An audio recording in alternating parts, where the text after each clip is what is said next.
Assalamualaikum warahmatullahi wabarakatuh. Apa kabarnya anak-anak soleh dan soleha? Hari ini kita akan belajar tematik. Buka buku tematik tema 5. Buka halaman yang sudah tertera berikut ya.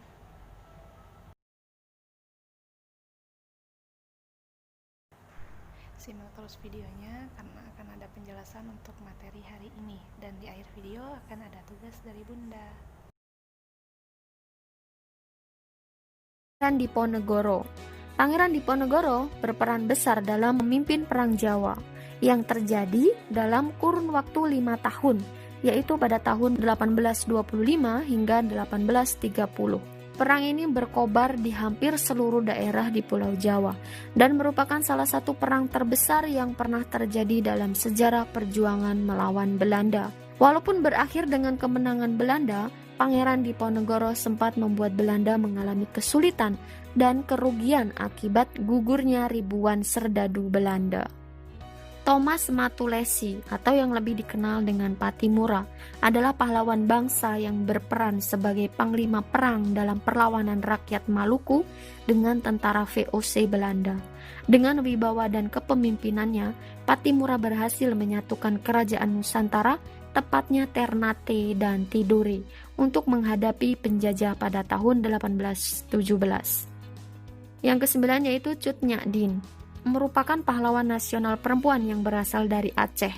Pada masa Perang Aceh, Cut Nyak Dien ikut melakukan perlawanan dengan memimpin rakyat Aceh untuk menyerang Belanda. Kematian Ibrahim Lamnga yang merupakan suami pertamanya dalam perang tersebut telah mengobarkan tekad dan semangat Cut Nyak Dien untuk menghentikan penjajahan Belanda. Bung Tomo. Sutomo alias Bung Tomo adalah salah satu pahlawan nasional asal Surabaya. Bung Tomo dikenal dengan aksi heroiknya saat membangkitkan semangat arek-arek Surabaya dalam melawan kembali tentara Netherlands in the Civil Administratie atau Nica Belanda dalam pertempuran 10 November. Bung Tomo yang juga merupakan seorang jurnalis asal Surabaya ini juga dikenal dengan semboyan Merdeka atau Mati dalam pertempuran berdarah di Surabaya tersebut. Martha Christina Tiahahu. Pahlawan nasional kemerdekaan Indonesia berikutnya ini merupakan anak dari Kapitan Paulus Tiahahu yang turut membantu Kapitan Pattimura dalam perlawanan terhadap Belanda pada tahun 1817. Martha Tiahahu adalah satu dari segelintir perempuan yang terjun ke medan perang secara langsung. Usianya yang masih muda tidak membuatnya gentar dan takut dalam memperjuangkan kemerdekaan Indonesia. Ki Hajar Dewantara. Raden Mas Suwardi Suryaningrat atau yang lebih dikenal dengan Ki Hajar Dewantara merupakan salah satu aktivis pergerakan kemerdekaan. Sepanjang hidupnya, Ki Hajar Dewantara telah berperan besar dalam pendidikan Indonesia. Perguruan Taman Siswa adalah salah satu hasil jeripayahnya dalam memberikan kesempatan pendidikan bagi kaum pribumi Indonesia yang waktu itu hanya bisa dinikmati oleh masyarakat Belanda dan kalangan elit saja. Insinyur Soekarno adalah salah satu tokoh paling penting bagi kemerdekaan Indonesia. Bersama dengan Muhammad Hatta, Soekarno membacakan proklamasi kemerdekaan Indonesia. Wah, bagaimana kisah kehidupan Presiden pertama Indonesia ini ya? Yuk kita cari tahu bersama.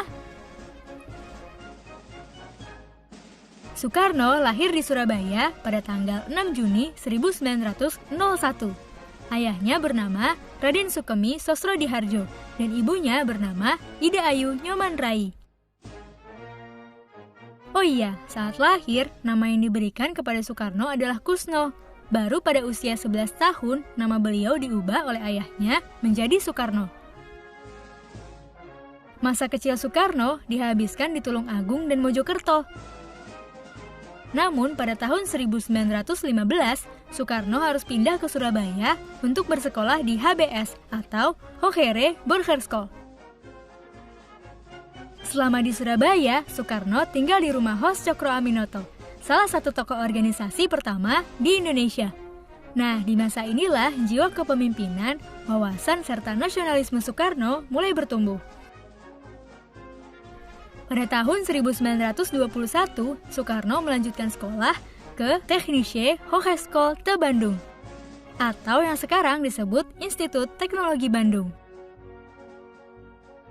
Soekarno mengambil jurusan teknik sipil. Di masa inilah jiwa nasionalisme Soekarno semakin bertumbuh.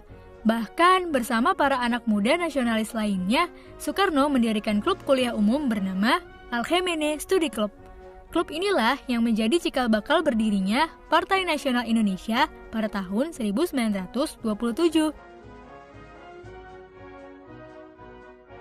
Melihat Soekarno begitu aktif mengajarkan nasionalisme, pemerintah Belanda pun khawatir.